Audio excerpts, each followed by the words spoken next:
জেলা স্কুলের ভাড়েমা ভবানী দশা। প্রাথমিক, মাধ্যমিক থেকে উচ্চ মাধ্যমিক চক ডাস্টার সহ স্কুল সামগ্রী কেনার জন্য 2024-এর বরাদ্দ এখনো ঢোকেনি। কম্পোজিট ফান্ডের টাকা না পেয়ে প্রবল সংকটে ঢুকছে রাজ্যের কয়েক হাজার সরকারি স্কুল।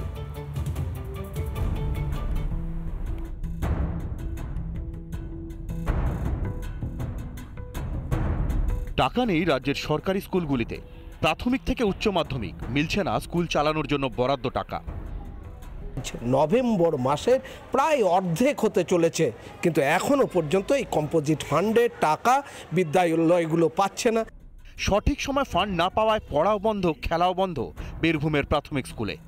অ্যানুয়াল স্পোর্টস, সেই স্পোর্টসটা 2024 হবে কিনা এখন সন্দেহ রয়েছে। কারণ কি, এই কালী পুজোর পরই স্পোর্টসে ছেলেরা নেমে পড়ে, তা এই বছর এখনো পর্যন্ত টাকাই ঢুকলো না, অর্থাৎ স্পোর্টসটাও অনিশ্চিত। সব মিলিয়ে কিন্তু সমস্যায় পড়ছেন। আর তাই ডান বাম সব সংগঠনের শিক্ষক নেতাদের বক্তব্য, যত দ্রুত সম্ভব এই কম্পোজিট ফান্ড অ্যালট করা হোক। এবছর কম্পোজিট গ্রান্টের টাকা এখনও বিদ্যালয়গুলিতে সম্ভবত আমার বিদ্যালয়ে ঢোকেনি, সম্ভবত সব বিদ্যালয়ে ঢোকেনি। প্রশ্নপত্র ছাপানো থেকে শুরু করে বিভিন্ন ধরনের প্রিন্ট আউট, এই যে খরচগুলি, ইলেকট্রিক বিল, এগুলো সমস্যার জায়গাটা কিন্তু তৈরি হচ্ছে। আমরা অন্যান্য বছর টাকাটা এপ্রিলের ফার্স্ট উইকের মধ্যেই পেয়ে যাই, কিন্তু এবছর না পাওয়ার জন্য প্রচণ্ড অসুবিধার মধ্যে পড়তে হচ্ছে। বেকায়দায় পড়েছে দুর্গাপুরের সরকারি স্কুলও। আর্থিক সংকটের মধ্যে পড়েছে প্রাথমিক স্কুল থেকে মাধ্যমিক, উচ্চ মাধ্যমিক স্কুলগুলো, এবং সেখানকার যারা দায়িত্বে প্রধান শিক্ষক আছেন স্কুল চালানো একটা সমস্যার মধ্যে পড়েছেন। এবং প্রাথমিক স্কুলের শিক্ষিকারা তো বলছেন, প্রধান শিক্ষিকা, যে আর হয়তো স্কুল চালানো সম্ভব হবে না। এই টাকাটা অবশ্যই দরকার ছিল। আমরা তো এইখানে স্কুলে, মাধ্যমিক স্কুলগুলো আমরা তবু 240 টাকা নিতে পারি, কিছু টাকা আমাদের আছে, কিন্তু প্রাইমারি স্কুল তো 1 টাকাও নিতে পারে না। ফান্ডের অভাবে ধুঁকছে স্কুল, থমকে স্কুলের মেরামতি, ভাঙাচোরা ক্লাসরুমেই চলছে পঠন পাঠন। স্কুলে আমি একটু দেখাতে বলবো এই ফান্ডের অভাবে কিভাবে স্কুলগুলো দিনের পর দিন ছাদ ভেঙে পড়ছে, কোনো রিপেয়ারিং করতে পারছে না। বাচ্চাদের স্কুল, তারা এখানে বসে ক্লাস করে, এবং একটা বড়সড় বিপদের আশঙ্কা সবসময় থেকে যাচ্ছে। বাধ্য হয়ে গাঁটের কড়ি খরচ করতে হচ্ছে স্কুলের শিক্ষকদের। এখনো পর্যন্ত 80,000 টাকা মতন খরচা আমার হয়ে গেছে। জানি না পরবর্তীকালে আর কত খরচা করতে হবে, তবে আমি বাচ্চাদের মুখ দেখে, বাচ্চাদের জন্য আমি এই টাকাটা খরচা করে যাচ্ছি। মিলের অবস্থা বা আমাদের এই যে দেখতেই পাচ্ছেন আপনারা যে ঘরের অবস্থা, বিশেষ করে কারেন্টের বিল, আমাদের প্রচুর পরিমাণে কারেন্টের বিল আছে। ইধিরাম সর্দার হয়ে রাজ্যের শিক্ষা প্রতিষ্ঠানগুলো চলছে। ভাবলে অবাক হবেন যে এই রাজ্যের যে প্রাথমিক শিক্ষা, একটা কোনো সরকারি স্কুলেও সরকারের দেওয়া কোনো কম্পিউটার নেই। একই ছবি বাঁকুড়ায়। এপ্রিলে যে টাকা ঢোকার কথা তা বছর শেষেও এলো না। ইন্টারনাল কাজকর্ম, সেই কাজকর্ম করার জন্য যে গ্র্যান্ট দেওয়া হতো গত বছর পর্যন্ত দেওয়া হয়েছিল, কিন্তু এবছর এখনো পর্যন্ত না দেওয়াতে চরম সমস্যায় পড়েছেন প্রাথমিক থেকে উচ্চ মাধ্যমিক স্কুলের যারা প্রধান শিক্ষক আছেন তারা। খাটো বিভিন্ন রকমের মেনটেন্যান্সের কাজ এবং আরো অন্যান্য যে কাজগুলো বিদ্যালয়ে থাকে, যেমন পরীক্ষার সংক্রান্ত খরচপত্র ইত্যাদি, সেগুলো আমাদের ওখান থেকে খুব সুন্দরভাবে হয়ে যেত। এই এটার উপরে খুব নির্ভরশীল হয়ে যায়, মানে সেভাবে আমরা বাজেটটা করে থাকি, এবছর পাইনি। শিক্ষক সংগঠনের পক্ষ থেকেও কিন্তু জেলা শিক্ষা দপ্তরে জানানো হয়েছে যে এই কম্পোজিট গ্র্যান্ট যাতে খুব শীঘ্রই তাদের স্কুলেতে মেলে।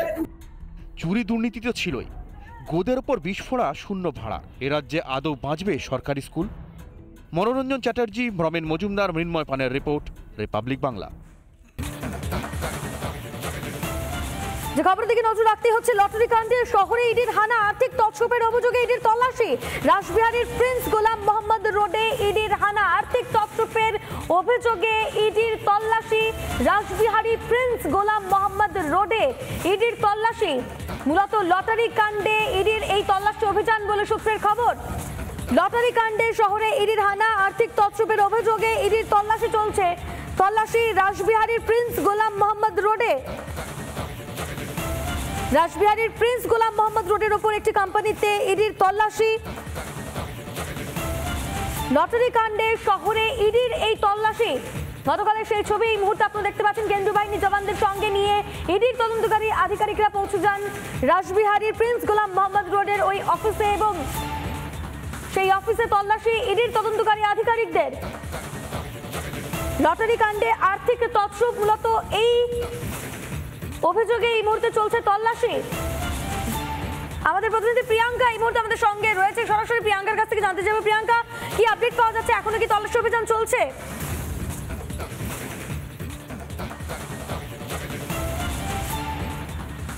একেবারে রুমকি আমি যেখানে দাঁড়িয়ে রয়েছি সেখানে ছবিটা প্রথমে আমার ভিডিও জার্নালিস্ট মোহিতকে দেখাতে বলবো। এখানে রয়েছে ইডি আধিকারিকদের গাড়ি, যেই গাড়ির ছবি আমার ভিডিও জার্নালিস্ট তুলে ধরছে এবং ঠিক তার সামনেই একটি বাড়ি, সেই 5 তলা বাড়ি। এই বাড়িটির 5 তলার ছবিটাও দেখাতে বলবো। এখানে এই মুহূর্তে ইডি আধিকারিকদের তল্লাশি চলছে এবং শুধু তাই নয়, এখানে যিনি রয়েছেন নিরাপত্তার দায়িত্বে তার সাথেও একবার আমি কথা বলার চেষ্টা করব, তিনি ঠিক কী বলছেন।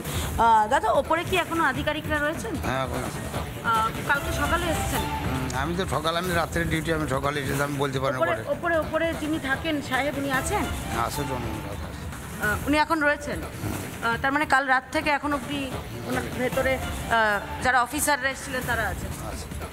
একেবারে রুমকি যিনি নিরাপত্তার দায়িত্বে রয়েছেন এই বাড়িটির, সেই বাড়িটির যে লটারি সংস্থার যেই মালিক, তিনি যার বাড়িতে এইখানে এই বিল্ডিংয়ে তল্লাশি চলছে, সেখানে ইডি আধিকারিকরা গতকাল সকালে এসেছেন। প্রায় 24 ঘন্টা হতে যায় সেই তল্লাশি অভিযান এখনও চালানো হচ্ছে। বেশ কিছু জায়গায় ইডির তরফ থেকে এই তল্লাশি অভিযান গতকাল সকালে শুরু করা হয়েছিল এবং 24 ঘন্টা। বেশ, অবশ্যই সেই আপডেটের দিকে আমাদের নজর থাকবে। আপাতত তোমাকে ধন্যবাদ প্রিয়াঙ্কা। এখনো পর্যন্ত তল্লাশি জারি রয়েছে, যে ছবি তুলে ধরেন আমাদের প্রতিনিধি প্রিয়াঙ্কা। আপাতত তোমাকে ধন্যবাদ। ট্যাব কেলেঙ্কারিতে এবার তৃণমূল যোগ। মালদায় তৃণমূল কর্মীর পর এবার তৃণমূল নেতার ছেলে সহ 4 জনকে গ্রেফতার করে পূর্ব বর্ধমান থানার পুলিশ। তরুণের স্বপ্ন কি তাহলে এবার দুর্নীতির চাবিকাঠি? ট্যাব দুর্নীতিতে সিট গঠন কলকাতা পুলিশের। বিকাশ ভবনে তদন্তে আধিকারিকরা। উধাও হচ্ছে ট্যাব কেনার টাকা, চলে যাচ্ছে অন্যদের ব্যাংক অ্যাকাউন্টে। পড়ুয়াদের বঞ্চিত করে উঠে আসছে আরও এক নতুন দুর্নীতির হদিশ। শুধু বাংলার বিভিন্ন জেলাতেই নয়, ট্যাব দুর্নীতির থাবা কলকাতাতেও। ইতিমধ্যে এই ঘটনায় বেশ কয়েকজনকে গ্রেপ্তার করেছে পুলিশ। কলকাতা পুলিশের অধীনে 6টি থানায় মোট 80 জন ছাত্রছাত্রীর অ্যাকাউন্টে টাকা মার গেছে বলে অভিযোগ। ট্যাব কেনার টাকা নিয়ে শিক্ষা দপ্তরের বিরুদ্ধেই এবার দুর্নীতির অভিযোগ। তদন্তে কলকাতা পুলিশের সিট। দুর্নীতিকাণ্ডে তদন্তের জন্য স্পেশাল টিম গঠন করেছে বা সিট গঠন করেছে। সেই সিটের টিম এসে পৌঁছয় আজকে বিকাশ ভবনে এবং কথা বলেন এখানের কমিশনারের সঙ্গে এবং বেশ কয়েকজন শিক্ষাকর্তার সঙ্গে। যারা গিয়েছে ডিসিডি স্পেশাল অর্থাৎ বুন্দেল সহ 4 জন অফিসার এসেছিলেন আজকে বিকাশ ভবনে কথাবার্তা বা জিজ্ঞাসাবাদ করার জন্য। মূলত যে সরকারি প্রকল্প যেখান থেকে ট্যাব দুর্নীতি হয়েছে, সেই সরকারি প্রকল্পের পাশাপাশি একাধিক তথ্য আজকে সংগ্রহ করেছেন। নজরে স্কুলের শিক্ষক ও অশিক্ষক কর্মীরা। পূর্ব বর্ধমানে সরকারি পোর্টালে অচেনা নম্বর। প্রধান শিক্ষকের দ্বারা নিয়ন্ত্রিত অ্যাকাউন্ট নয় সেটি।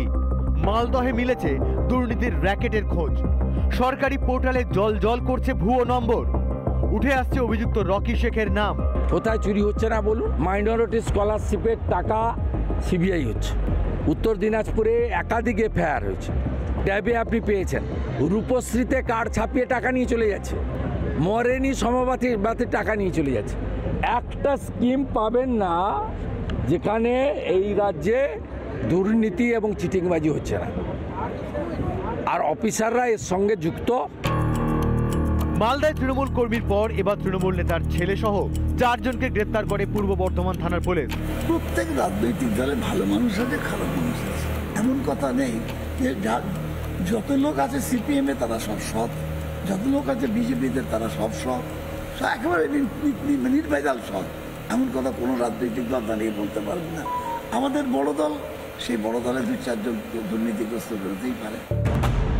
এই ঘটনার তদন্তে কলকাতা পুলিশের স্পেশাল তদন্তকারী দল বিকাশ ভবনে গিয়ে তদন্ত শুরু করলেন। সব মিলে কলকাতা পুলিশ জানতে চাইছে এই দুর্নীতির শিকড় কোথায়।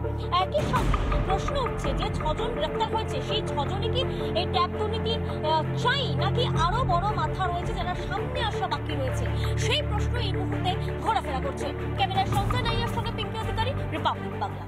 নানা ধরনের কন্টেন্ট দেখার জন্য লাইক করুন, শেয়ার করুন আমাদের ফেসবুক পেজ, সাবস্ক্রাইব করুন আমাদের ইউটিউব চ্যানেল। পাশাপাশি অন্যান্য ব্রেকিং নিউজের জন্য অবশ্যই চোখ রাখুন রিপাবলিক বাংলায়।